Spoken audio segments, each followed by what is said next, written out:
our life, there's times that things are going on that we feel like we're an underdog. And I know, try owning a business, you feel like an underdog a lot. And I think about what happens when you feel like the underdog, right? It's that space, good morning. It's that space to think about, okay, so you're the underdog, so what, right? What next? And I don't know what motivates you. I don't know what fires you up. I know for me, a lot of times it's when people tell me I can't do something. And it was interesting because even as I was out at Rachel Hollis's event this past weekend, I was at the Rise event. I was talking about that yesterday, and I'm going to talk about some things today. I love that she talks about, man, anytime someone tells me I can't, that's a surefire way to get me like fired up and rocking and like just watch me. And I have to say I'm kind of wired that way too. Some people are not. And so it was interesting because last night, similar message, Dean Graciosi got on and was talking about, so you feel like an underdog. What do you do in that space? How do you step forward? How do you get that fire? How do you get that juice? And I feel like I've had a lot of conversations with people in the past. Good morning, Jimenez.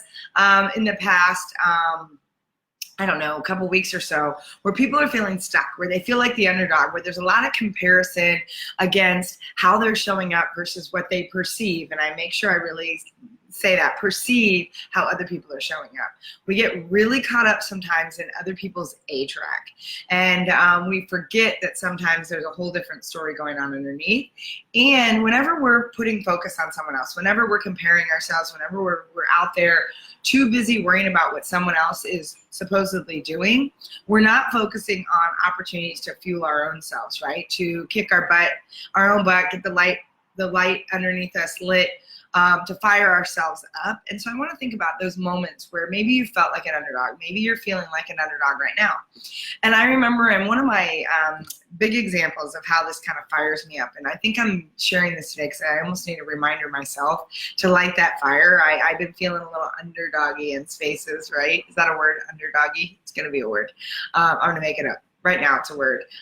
So what gets you fired up? Yeah, so think about that. So it is a good question, right? What gets you fired up? What stokes that fire that's you're like, okay, game on. No, non-negotiable, got to do this, right? And I think about certain things in my life, especially in those spaces where people told me I couldn't, or people told me I was this, or people told me I was that. Then I was like, I don't really like the fact that you're putting me in a box. I don't like the fact that you're telling me what I can do and what I can't do. And one of the big examples in my life was actually going to engineering school. I went to engineering school because my dad and my guidance counselor told me I couldn't. And it really is that simple. I ended up going to engineering school because I had people in my life, people that were supposed to be trusted advisors, people that were supposed to be mentors that were not, who said, you're a girl, you can't be an engineer. And first of all, that had always fired me up my whole life. Anytime there was that space of, well, you're a girl, you can't do that. Whether it was playing sports, whether it was climbing trees, whether it was anything, that really never settled with me, right? So that was a quick way to get like the juice going, to get me fired up. Good morning, Patricia. Yeah, tell me I can't and it's on, right? Deborah, I'm so with you. Tell me I can't and game on. And it's amazing, especially when they use it because it's a gender thing, or because I'm supposed to play in a certain box, or because I look a certain way. And I remember people telling me I couldn't do certain things. And one of them was being an engineer. And so I was like, okay, guess that's what I'm going to school for. And I remember my junior year thinking, this is so not what I want to be doing with my life. And I also had the thought at the time that said, I'm a female in this space, I can write my ticket. And so I did for a while. That was my 20-year career, started as me being a mechanical engineer.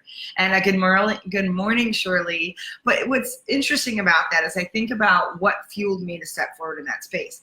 I've done that so many times in my life where people are like, well, you can't play this, or you can't do that. And it's always been that kind of that watch me space, right? What happens is when that fuel gets going, you don't just step in to do whatever it is. You also step in and you do it in a way that's like, I'm going to kick some ass. I am going to learn everything I need to know. I'm going to get in this space so that I can be an expert. And I remember the same thing. We went to, good morning, we went to a math competition. People were like, oh, you're not as smart in math. And I remember that was one of the things that was early on when I was a kid. And I started to really sit down, and I mean, I have a natural brain for math anyway, but I went in and I'm like, no, I'm going to walk out of here with a medal. And I did. I walked out with a medal. And it's one of those things that when you get that kind of like wiring, you get that fire, you get that like, it's like, tell me I can't, right? And so I'm curious, what motivates you when you're feeling like the underdog, when you're feeling like everything is against you? And one of the things that Trent Shelton said this weekend, I think I might have shared it yesterday, was that he said that sometimes everything has to go wrong in order for everything to go right. And I think about sometimes when you're in that space of feeling like an underdog, you're sitting there and you're like, man, everything is going wrong. It feels like I'm stuck. It feels like I can't get any kind of momentum. And it's like, for me, all I need is one person to tell me I can't, to tell me it's not possible. I think about even stepping out and building my own business, the naysayers. Holy cow, the people that were like, oh, you can't possibly do that. And in my mind, all I thought was, if I can live somebody else's dream, if I can perform at the level I've been performing in corporate and otherwise with someone else's dream, how can I not be successful in this space? This is something I love. This is something that lights me up. Not saying it's always going to be a smooth path, because trust me, good morning, Melinda.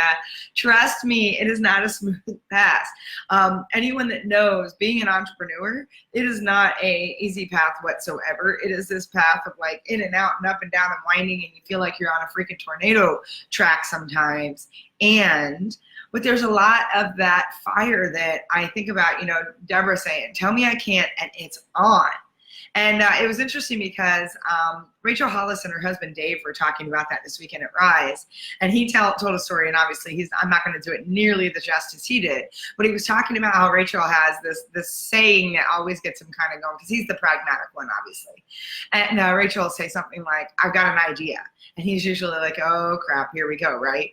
And so she had earlier on in her career had said that she wanted a nationally syndicated show for what she was doing at the time, event planning. And he's like, because he comes from the television industry, right? For those of you that don't know, he's actually was a sales executive for Disney. I mean, he's played in some big ponds. He's been in the TV industry, movie industry for a long time. And he made a comment to Rachel about how she had a 3% chance of making that happen based on what she wanted to do and where she was at. And he's like, fast forward 8 months, and she puts this box in front of him, this beautifully wrapped package, this present. And he goes, what's that? She goes, oh, you bought me a present. And he told the story, which made it even funnier and more impactful. And he goes, and so she just opens it really, slowly, and out she pulls this bracelet that has this little charm on it. And on the charm it said 3%. Because then she slid over the papers that showed that she just got syndicated, or just got the position to have a nationally syndicated show for her event planning. And so he's like, man, she is one of those that when you say don't, you say stop, you say 3%, she's like, okay, game on, right? And so I think that's funny, because I want to think about the 3%, space. I want to think about who in your life is telling you there's a 3% chance. How many times have you told yourself there's a 3% chance? And is there a way to get yourself fired up to be like, game on? 3% chance means there's still a fighting chance. And I'm curious, because like I said last night, good morning, Winnie. Last night, as I was watching Team Graciosi's Facebook Live in our group, it was the same concept. It was all about this idea of what happens when you're the underdog, right? What fires you up when you're the underdog? Do you let yourself, and this was the whole space that Trent Shelton was talking about, right? Perspective is either your prison or your power. So do you let yourself fall victim or fall into the space that's like, okay, well, I guess 3%, I guess I can't do this, game over? Or do you let it fuel you and you're like, okay, watch me. And you let it be that fire that steps you forward. Because here's the thing. First of all, most people, if they hear your big, audacious dream, that dream that makes other people embarrassed, right? That dream that is so big that it's kind of like scary and daunting, and other people are like, holy crap, if she makes that happen or he makes that happen, that's like a little crazy, right? That's a little, it makes people nervous. Because here's the thing, if it's never been done, of course people are going to be fearful of it. Of course people are going to think it's not possible, because no one else has ever put it out there in that capacity. So the thing is that when there's people, or you even saying that, 3% chance, or man, there's not a snowball's chance in hell. That was always the one I got from people around me. Candy, there's not a snowball's chance in hell. I'm like, you just wait, right? And so I don't know, there was something about that just like lit a fire inside of me, lit a fire under me to say, but there is a chance. Even if there's a 3%, there's a chance, and I want to be the person to prove that wrong. And so, you think about that space. Good morning, Martha. When you're feeling like that underdog, when you're feeling like, all the chips are against you, when you're feeling like, there's nothing you can do. And Steve Jobs used to say, every invention, every creation was done by someone like you and me. So think about the fact that somebody had to start the movement first. Somebody had to put the foot in motion and get momentum going. Somebody had to be first to the table. So why not you? Why not you be the person that carves out that niche? Why not you be the person that does this thing? Why not you be the person that uses your voice in that capacity instead of letting those moments when you're feeling like an underdog defeat you? And so here's the thing that I want you to think about this morning. And I'm curious, like I said, where have you felt like an underdog, and what has been your motivation to get through that, to push through that? What's been the result? And so reminding yourself of that, first of all, oftentimes when there's that 3% snowball chance in hell that we can or cannot do something, think about when something, your own persistence, has said, I'm not going to leave you. I'm not going to let you down. We're not going to quit. And you have pushed through that for whatever reason, whatever motivated you. Think about, one, how you were able to do that, how that felt, and then think about what the ultimate result was on the end. Did you create something more for yourself? Did you create something that was bigger, something that was more impactful, something that opened up access for something more? Did it change you? Did it grow you? And I think about, you can stand in a space when you're feeling like an underdog, and it's really easy. There's so much noise going on right now on social media, in the news, everywhere around you in your communities, that it gets really easy to get sucked into that space of, wow, that's too big. You know what? Why don't you just kind of cool your jets? Why don't you just settle down a little bit? You know what? There's a lot of people that have been doing this before you. You're running behind the 8 ball right now. Whatever it is, whatever cliche, whatever thing that's being said to you, when you sit there and you put yourself in a space to say, I'm feeling like the underdog, do you let yourself feel defeated as well? Or do you like, okay, I'm a little bit of an underdog. And I've always in my heart, it's one of my core wirings. It's part of why I do what I do. Good morning, Tanya. One of my core, like, DNA, hardwiring, energetic blueprint, whatever you want to call it, is that, man, I'll fight for justice for the underdog always. If I feel like somebody is not getting a space to use their voice, if I feel like someone's being bullied, if I feel like someone is, not living in their potential, and many of you know, man, I'm all about lighting that fire under you so you can light the fire within.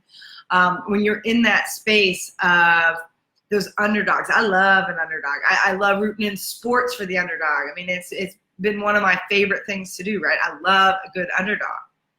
And I love when I actually have to take that into my own life and say, man, I kind of like when I'm the underdog too. I like when the odds are against me, when the chips are stacked up, right? And when, like, against me, and it's all like in this space, because there's something about that I get to stand up and prove something more to myself.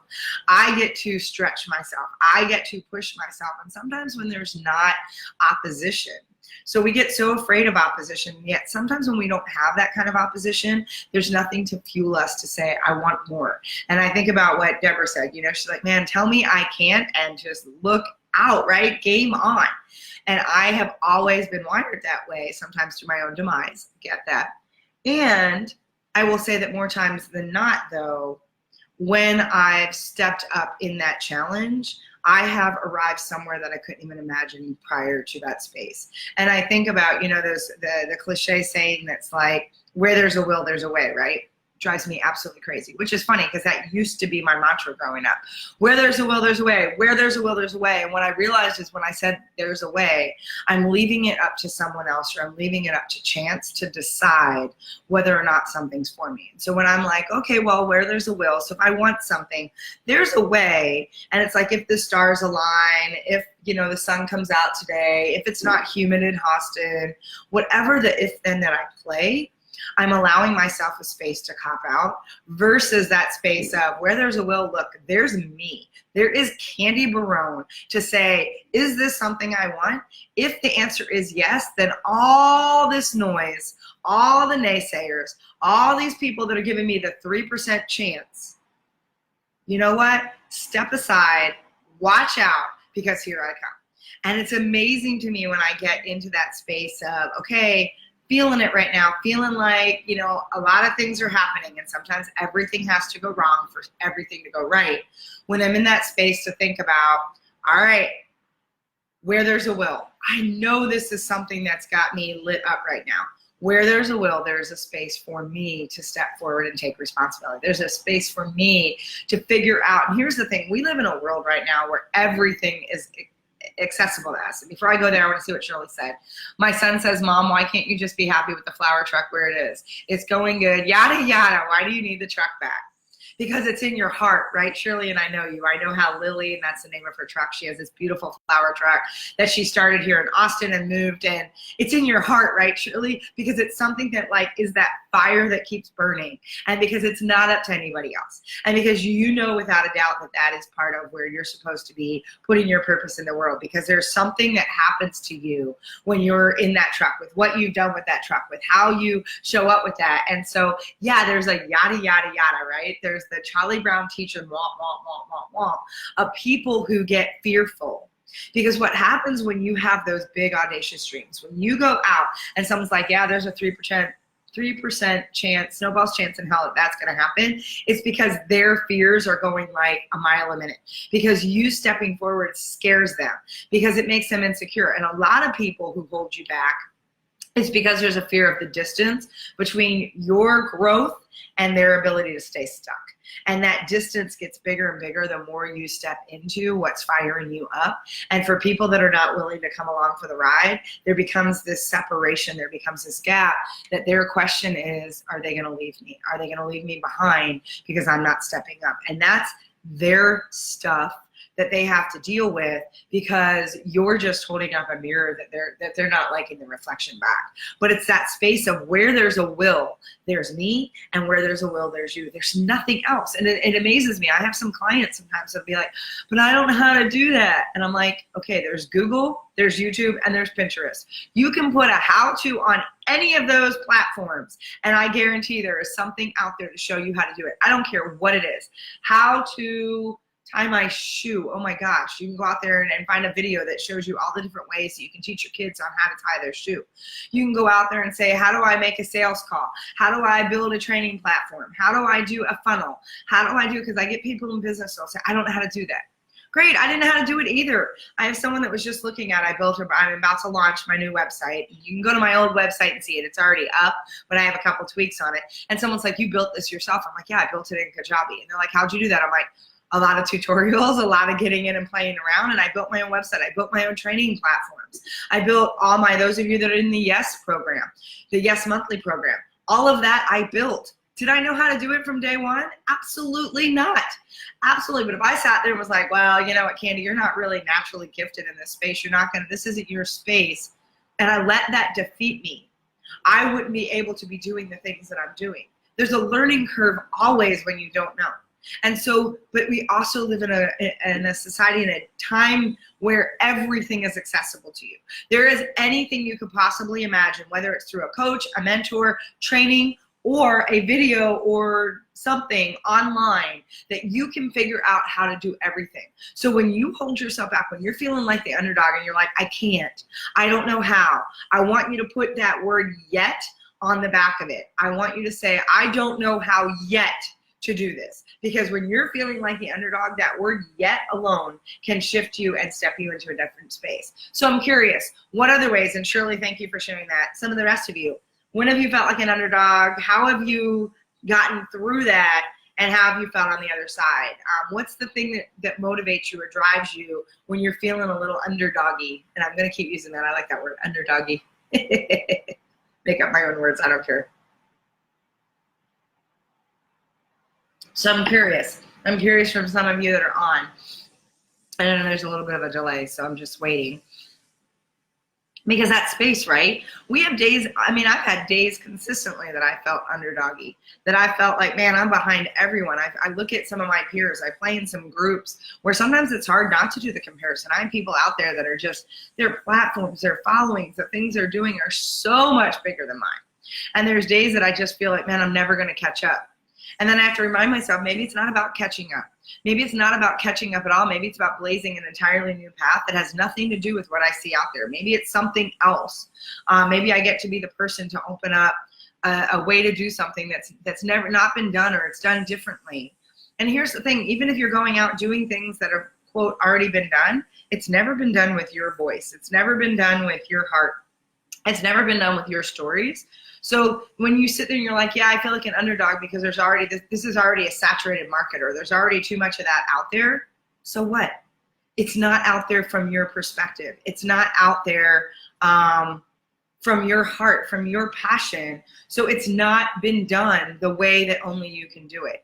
Martha, career pivot to new industry. Yeah, isn't that exciting? And I know some of you are like, ooh, that's so scary. You're gonna change careers, you know, mid journey in your life. And oh, that's so exciting. It's so exciting to pivot. I love that word, pivot. It's so exciting to be like, okay, this doesn't really feel like it's my space anymore. Pivot, right? And I think about that Friends episode where Ross is like, pivot. You know, I love to bring things back to a Friends episode always. Deb, my ex-husband thought when we divorced, I would give him the ranch. He thought I couldn't run it by myself. It's growing slowly in my own way. Isn't that awesome? Man, good. I love that. That just makes my heart happy. I love that you were like, nope, I got this. I'm going to make this happen. And you are growing it. And it is your baby. And I know that you have such a heart for that ranch. And I love that, right? Anyone that tells me I can't do something, I'm like, step aside because just watch me, right? It's never been done with your voice. Love that, right? Think about that, because there is nothing, truthfully, there's no original idea. There's no anything out there. There's a new way that maybe you're going to do it, new way you're going to introduce it. But as far as what we think and what we teach and all that stuff, it's been done. It's out there. A lot of what I'm teaching comes from 1800s, 1700s. It's stuff that's old philosophers. It's been brought forward into modern day conversation, and nobody can do it the way I do. It's like when I have clients that'll say to me, Candy, teach me to be you. And my response is always no. And I get people that'll say, ouch. And I'm like, no, hear what I'm going to say. I will give you every tool. I will give you every system. I will give you every way that I train. I will give you the package. I will give you what I've built. By the way, for those of you that are interested in doing what I do and have had that conversation around, Candy, teach me to do what you do. Teach me to be you. I'm not going to teach you to be me, but I am going to give you everything that I have ever built, everything I've extracted, everything I've put together to build a training and coaching business, a successful training and coaching business. If you are interested, please reach out to me, because I am launching the Facilitator Coach Training Certification Program in September. And that is exactly what I'm giving you, is all of that. And I'm not teaching you to be me. I'm teaching you to be your best self inside that space. Because here's the thing, you can never do it the way I do it. You can never be me. You can never have my weird idiosyncrasies and my energy and my this and the way I say things and trip over my words and whatever. Even if you try to mimic everything I say, it would fall flat, because it's not authentic to who you are. It's not your energy. It's not your language. It's not your pace, your volume, your anything. Because you and I could be in front of an entire room and we could say the same thing, have the same mannerisms, and yet our energy will still attract different people. When you stand in the space to know and recognize your voice for being the thing that is absolutely the differentiator, when you realize that just because 15 other people have said it 13 ways from Sunday, no one's heard you say it yet. And so regardless of, I mean, I pull a lot from my teachers, Brendan Burchard, Brene Brown, Dean Graciosi, Rachel Hollis, you name it. I mean, Wayne Dyer, anybody, they're all people I extract. And then what I do is I bring it into a way that makes sense for me. And I teach it based on what's meaningful and what's resonating for me, so that I can then connect with people that need to hear that message from me. A lot of what I say is not new. A lot of what I say is stuff that's been coming down through the channels in history, and nobody can say it the way I say it. And I don't say that to be arrogant. I don't say that to be egotistical. I say that to be in a space to recognize that, and I love the way that Trent Shelton said this weekend, imperfect you creates and has a perfect purpose. And I want you to think about that. Imperfect you, me and all my I'm fallible for sure. I'm about as human as they get. I make mistakes constantly. I trip over myself. I am not perfect when I show up on these Facebook Lives by any means. There's days that I am seriously a hot mess and just batshit crazy. Let's just be real. And there are some of you that show up every day because this is a message that you need. and you need to hear it from me, because there's some reason energetically that we're connected. Something that is just, it's beyond us. It is an energetic, it is a path that we're on together. And all I'm doing is becoming that lighthouse that is attracting my tribe to hear how I synthesize and process that information and put it out there. And so when you're feeling underdoggy, when you're feeling like you are behind everybody else, recognize that no one can put that unique voice print on it the way you can. No one is going to sound like you, be like you ever. And like I said, for those of you that are like, Candy, teach me to be you, my answer will always be no. I will give you everything I've built, everything that I've taken. And again, if you're interested, message me, because I still have some space left for those of you that want to get into this kind of business. You're trying to grow this. You want these skills to facilitate, to coach, to train. Talk to me, because we want to get you set up, ready. There's some things to do. And I'm going to teach you how to be the best version of you inside that space, because every person that does that training is going to walk out different. Every person is going to take something to make it their own, so that then you can take all of this and go out and serve the tribe and the community that you need to. So just want you to realize, yes, it's never been done with your voice. It's never been done from your perspective. And so that in itself is the genius. That is the opportunity that no matter how many naysayers and how many people give you the 3% snowball's chance in hell, you get to say, yeah, but nobody's done it like me. Nobody, there has never been and never will be another you in its entirety, which means you have your own unique song to sing. And as Wayne Dyer said, don't die with your song inside you, right? It's never been done with your voice. Absolutely right. Pivot. Yes. You know, I love to bring things back to friends. And you can hear, and I always have it in my head, I hear Ross go, pivot, pivot, pivot, pivot. And then Chandler being like, shut up, shut up, shut up. Anyway, just side note. Giggling about pivot from Friends episode. I mean, absolutely right. Good morning, Connie. Winnie, that is a good question for me to get clear about. Underdog feelings come up for me, not outside. Should make it easier to release, because I am in complete control, and the perspective in my prison is my prison for sure. Love that. First of all, that just gave me chills, Winnie. What amazing ownership. First of all, that's the first thing, right? When you are feeling the pain of something, when there's trauma, the first step is ownership, or is the awareness, right? It's the space to say, I recognize something's getting in my way. The second step is ownership, is to say, okay, what is my role in this? Where am I limiting myself? How am I, what am I doing to get in my own way? And the third piece is, once you've then gotten through the awareness and ownership, is to share out that perspective, is to share out your gifts, is to share it. So think about that when you're moving from pain to power, which our perspective, when it's keeping us prisoner, is simply a pain, because what we're doing is we're creating fear. We're creating that space of anticipating what might happen on the other side, and it's our opportunity to change what we think is on the other side, right? It's to stop, it's taking the what if and turning it into an imaginative. And so when you think about, well, what if I can't do this, and you're playing that underdog space, change that to say, imagine if I could kick some serious ass, right? Because I use language like that. That's what gets me fired up. It gives me the punch. And I think about that meme that says, what if I fall? And it says, darling, but what if you fly? And so I would rather think about, okay, I could think about what if I fall flat on my face, which, by the way, when you don't know something and you're first learning it, yes, just accept the fact that you're going to fall face first down on the pavement. When you put yourself in the arena for the first time, you will get your ass kicked. If you've ever watched any of Brene Brown's stuff, it's not an option of if I will get my ass kicked. It is, you will most definitely get your ass kicked. You will fall face first down on the pavement. You are going to face plant, belly flop, whatever it is. If you don't know how to do something right now and you're putting the effort to do it the first time, you are not going to be an expert. You are not going to crush it. You are going to trip, fall, get bloody, and you're going to get your ass handed to you. Period. When you own that and accept that and recognize that that is part of the process to step forward, you stop letting yourself be prisoner in that space to be underdog, and you start to move yourself forward. So I love that, Winnie. I love that. ownership of that. So Chef says, what gets me fired up to push through is blurry right now. And I think Winnie, I was just going to say, Yvette, thank you for saying that, because I think many of you are feeling that right now.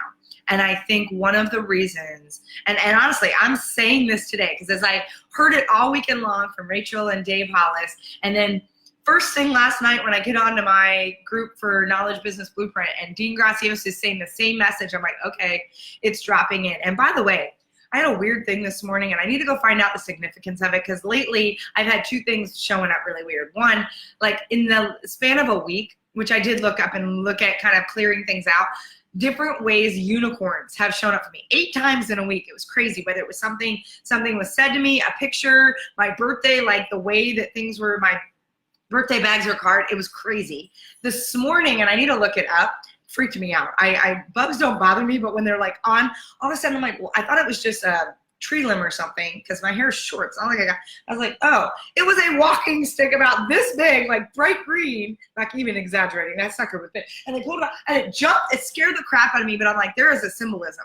I haven't seen a walking stick in so long and I want to see what that means, but there is something about the fact that that was on my right shoulder, which is your doing space. And I'm like, I gotta go find the symbolism on that. But what I wanna say about the space of, I feel like it's blurry right now. I feel like I'm unclear about what fires me up. Part of that is because we've allowed so much noise. And for those of you, we get in this space of, you know, we're just pushing, we're in the motions of things, and things get blurry sometimes because there's so much going on in our peripheral. There's so much going on outside of this that we haven't gotten back in to say, in this season, and here's the big opportunity. It's in this season of your life, because what motivated you 5 years ago, 5 months ago, may not be what motivates you in this moment. It may not be where your fire is coming from. And what happens is we get locked in sometimes to a mindset that says, well, this is what motivates me, I know that, and then we can't understand why we're feeling blocked or stuck. It's because that motivator's changed. Something about how we fire ourselves up, something about how we stoke the flame has changed in the last week, in the last year, in the last month, and whatever it is. And we haven't gone in, and even those of you that meditate a lot, and those of you that go quiet, sometimes it's an opportunity to ask a different question inside of that space. And it could even be going into a meditation or going into a space that says, so what fires me up? Where is that core passion for me? And tomorrow night, I'm actually going to do a live stream. This has really been showing up from this weekend, is the fact that I want people to stop looking out. What happens is people think, I got to find my purpose. I'm trying to find what makes me fired up, what gives me passion, and the thing is it's not an out game. It's not anything you have to find. It's something you have to allow yourself to settle into. It's already with you. That fire is already with you. That passion, that purpose is already with you. Right now, there's layers of stuff that you've put on side of it that you can't hear that voice. That you can't, something about it means you're not trusting your intuition. You're not leaning into something that says, oh, maybe it's not this big, like, wild energy that used to be. Maybe it's something more subtle. Maybe it's softer, right? Maybe it's coming from a different direction. Because I gotta say, I don't have as much of that tell me I can't do it space, because I've let go of that need to prove things to people. Now, that being said, I can still tap into that. But some of my motivator and some of my fire comes from a deeper place of, oh my God, if I'm not doing this, I'm not serving the people that need me. It's not as much about me needing to prove. So if someone tells me there's a 3% chance, I don't get as much fired up from oh, I'm gonna show you now. There are some spaces that still triggers me, and game on. What happens instead is there's a bigger 3% chance. And if I don't step forward, even in a 3% chance, who am I not serving in this moment? Because it comes down to somebody right now needs my voice. Somebody right now needs your voice. And so it comes back to those 3 questions that I've asked. Who are you not serving? Whose permission are you taking away? And who are you not letting shine their light? And so for me, it's more about knowing my purpose. And that if I don't step forward in the space that's scary, if I don't step forward in the space that makes me feel a little underdoggy, I'm being selfish because I'm not clearing a path to serve more people. I'm not clearing a path to lift up more people, because it ends up not being about me. Before, the motivator was about, I'm gonna prove somebody, well, hell no, I got this kind of thing. I'll show you. Still get that at times. And it shifted into a bigger space of, because I know without a doubt that I've been asked to serve at a high level. And when I choose to allow the underdog to defeat me, somebody's not being served. Somebody's not getting what they need. They're not getting this conversation that we're having right now. I don't know. What's interesting is I get people, I sometimes look at, oh, I've got, 6 people that show up and 4 that are over here and whatever. And sometimes I think, wow, there's not very many people that showed up on the Facebook Live. And then I go back and see some of the numbers. And I'm like, holy crap, the reach and the things. And then I get people who are like, I share this around my whole office, whatever. I don't know who's going to see this. And it may not be in this moment that they're here with us right now, but the amount of people that see this, I have hundreds and hundreds of people that see these videos every day that aren't on these calls. And the thing is because there's times I'm like, man, I've been on these things. I feel like I'm not getting the momentum I want. And that's me getting into my underdoggy space. Sometimes I'm like, I don't feel like my Facebook Lives are getting the kind of traction or momentum I want. And then I'm like, but I've got people that need me to serve them. I need to show up in that voice. And so I say that sometimes when we're blurry, it's because the motivators have changed. Sometimes we're asking the wrong question. It's not about, oh, watch me, that's not my fire. It's, okay, then who am I not serving? It's taking yourself out of the equation and moving yourself forward. That's, oh, Martha, good. I was hoping somebody would say that. Walking sticks are good luck. I'm figuring they are. Unicorns are unique and rare and associated with magical potential. Sounds like you to me, Candy. Oh, thank you. Yes, and I will say, looking up a lot of stuff, because I got a birthday card with a unicorn on it. Then somebody gave me a little kid's birthday bag with a unicorn. And then somebody linked up with me that was like unicorn business. And then I literally turned around yesterday and some little girl was wearing a unicorn horn. And I'm like, holy crap, that's 8 times, I've been counting, 8 times in a week that a unicorn. And I mean, I love unicorns and I've got some sayings in my house, but for that to be so deliberate, that's the other thing. I want you to watch the signs. Signs are around us all the time, right? You are so welcome, Martha. Thank you for sharing, Yvette. Absolutely. Live your purpose every day. The motivators have changed, yes. And this is one for those of you that, and I want you to think about this as I'm closing things out for today. I want you to think about, if you have teams or if you're influencing other people, if you get locked in on, well, I've talked to them about what motivates them. Make sure you're asking that question on a regular basis. What fires you up? And for those of you that were in Yes Monthly, we spent some time defining this, but I want you to define words like success. What does success look like for you?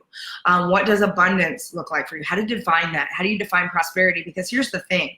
When we don't sit in the question to ask ourselves what that means to me right now in this season of my life, because here's the other thing. We compare ourselves so often to people that were like, oh, I want to be doing that. Yet, like for me, I could be building things bigger in one capacity easily, but it would require me being on the road more. And I'm really clear that this is a season in my life that I want to be home more. Peyton is my world, and he is my baby boy, whether people want to believe that or not. He is my family, and I don't want to be away from him 75% of the time. I don't even want to be away from him 40% of the time.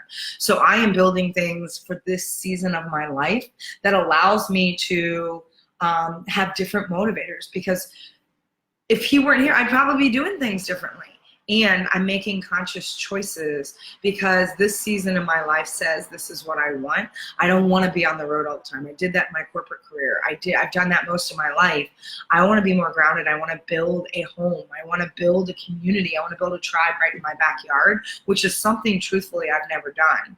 And so you need to be mindful of what is driving you for the season that you're in right now, and asking yourself that question on a regular basis of what's the thing that matters most to me right now. And sometimes I say you need to know the why within the why. And you need to know why your why is so important to you right now. What is the reason why that matters so much right now? And when you start asking those questions, you start getting really clear on your new motivators or your motivators for this season. And so those are the things I want you to think about. I want you to think about, lean into that a little bit. If you're a little blurry right now, if you're a little unsure about what fires you up, about what motivates you, then spend some time. And if you spend 10 minutes meditating, spend 30. Allow yourself some quiet space to start to unpack and let go of all of the noise, all of the naysayers, all of the shitting, all of the stuff, and allow yourself to get really clear about your voice, about who you are in this season, about how you want to serve, and why your why is so meaningful for you. So hope that was helpful, everybody. By the way, we're all underdogs in some capacity, and we're all heroes and rock stars in others. And you know what? If you're not having the underdoggy days, then I'm going to say you're not pushing yourself hard enough. And so I am going to challenge you to step forward and allow yourself to feel a little underdoggy, and go out there and push yourself into those spaces of the unknown. Allow yourself to go out and learn something new, so that you can grow, so that you can serve more people, so that you can be the best version of yourself. And if you have questions about Yes Monthly, the SCT program, any of that stuff, reach out to me. I also will be going live tomorrow night on YouTube. I think I'm going to stream it on Facebook as well. But YouTube, I've posted it out. I put it in the thread yesterday. I'll put it again. 7 o'clock Central Time, I'm going on live and talking about how to stop looking for your purpose. And it's going to bring a lot of what we talked about here into a bigger concept. With that, everybody, mwah! I love you. I love you. Have a great day. Go out, rock your world, and find that fire wherever it is, and start stoking that.